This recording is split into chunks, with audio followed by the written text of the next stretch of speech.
the man who led a new nation and never saw it grow old.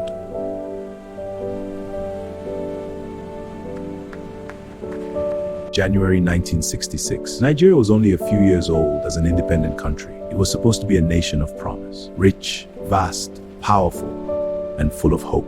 But in the darkness of one terrible week, that hope was shattered. And at the center of it all stood one man, Abubakar Tafawa Balewa, the first and only prime minister in Nigeria's history. A teacher, a quiet politician, a careful voice in a country of powerful rivals, and a leader many would later call Nigeria's unlucky prime minister. He did not begin his life as a warrior. He did not rise as a military strongman. He was not feared. He was respected. Before we go deeper in today's history, click on the button below to subscribe and turn on your notification bell button. Yet in the brutal politics of a newborn nation, respect was not enough. His story is not simply the story of a man. It is the story of the fragile birth of Nigeria itself, a story of ambition, ethnic rivalry, colonial inheritance, and a tragic ending that changed Nigerian history forever. Tonight, we travel back to the beginning. Long before he stood before crowds or foreign diplomats, Balewa was simply a boy from northern Nigeria. He was born in 1912 in the town of Tafawa Balewa, in what is today Bauchi State. The north at the time was very different from the south. British colonial rule had tied different peoples together, but Nigeria was not yet truly one country. There were deep differences of language, religion, and political culture.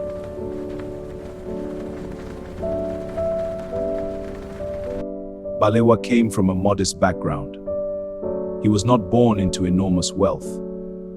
He first trained as a teacher, and for years, teaching shaped the way he spoke. Calmly, patiently, carefully. He was not a fiery orator like some of the great political giants who would later dominate Nigerian politics. He did not roar. He explained. He persuaded. He listened. That made him unusual. And in time, it would make him useful. Nigeria under the British. To understand Balewa, you must understand colonial Nigeria. The British had created one political unit from very different societies. In the north, emirs and traditional authority remained powerful. In the south, Western education and political activism were stronger. As independence approached, politics hardened into regional competition. Three great forces began to dominate. In the Northern People's Congress,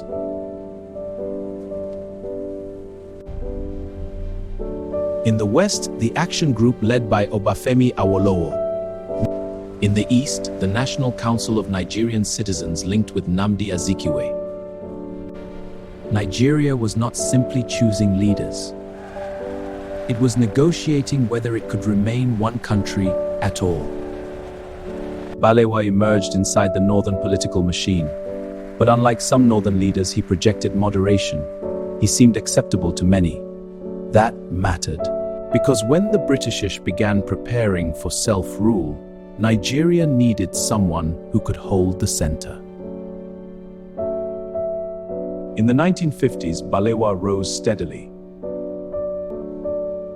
He entered the federal legislature. He became increasingly important in constitutional negotiations. By 1957, he had become head of government. And when Nigeria gained independence on October 1st, 1960, Balewa became Prime Minister of independent Nigeria. Imagine that moment. A new flag, a new anthem, a new future. And Balewa stood at the front. He was not just a politician anymore. He was history. Yet even in triumph, danger was already present, because independence did not erase old rivalries. It only transferred them into Nigerian hands. Abroad, Balewa represented the new Nigeria. He spoke at the United Nations. He met world leaders. He helped place Nigeria on the international stage. He was involved in African diplomacy and early continental cooperation that helped shape what later became the Organization of African Unity. He was dignified, measured, diplomatic. To the outside world, Nigeria appeared stable. But inside the country, the ground was shifting.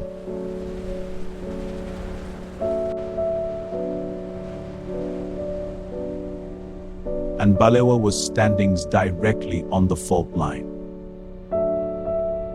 Nigeria was not one political family. It was a federation of powerful regions. And each region feared domination by the others. Northern leaders feared southern political influence. Southern leaders feared northern numerical power. Elections became battles for survival. Every decision was interpreted through ethnicity, region, and suspicion.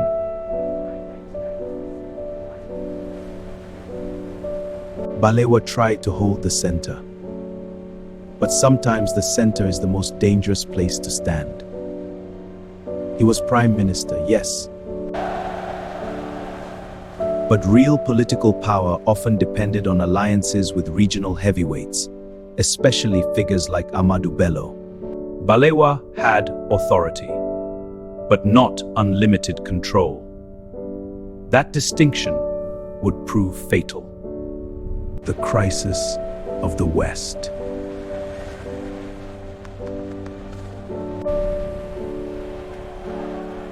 Then came the Western region crisis. The conflict involving supporters of Obafemi Awolowo deepened national bitterness. Political accusations escalated. Trials followed. Treason charges inflamed passions. By the mid-1960s, many Nigerians believed politics had become poisoned. Then came the 1964 federal elections. And then the 1965 Western region elections. Boycotts, chaos, streets burned, trust collapsed. For many ordinary Nigerians, the political class looked less like builders of a nation and more like rivals fighting over a fragile inheritance. And at the top of that fragile structure was Balewa.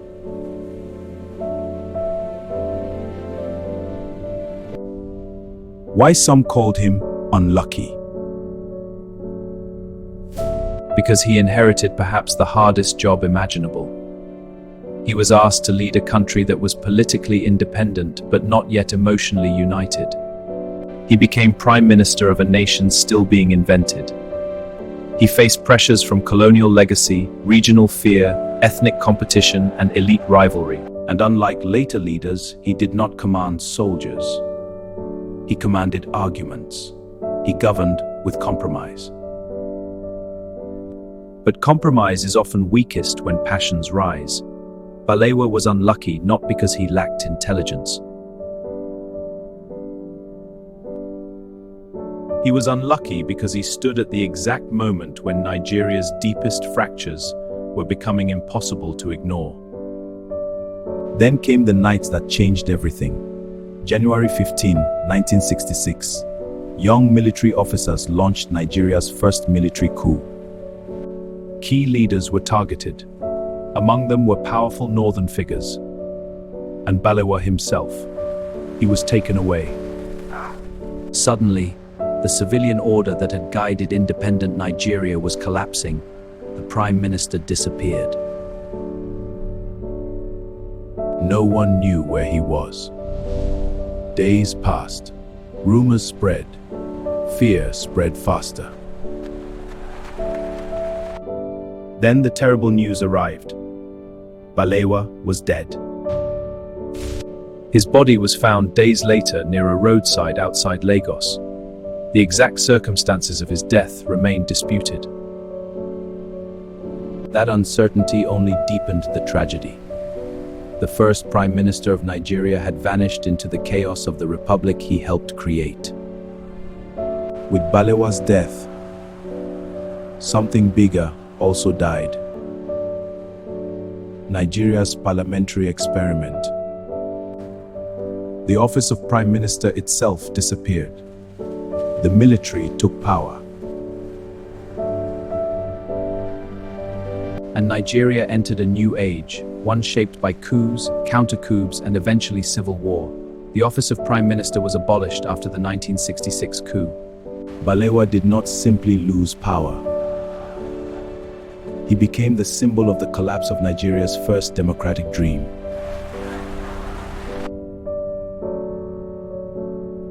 Historians still debate Balewa. Was he too cautious? Too conciliatory?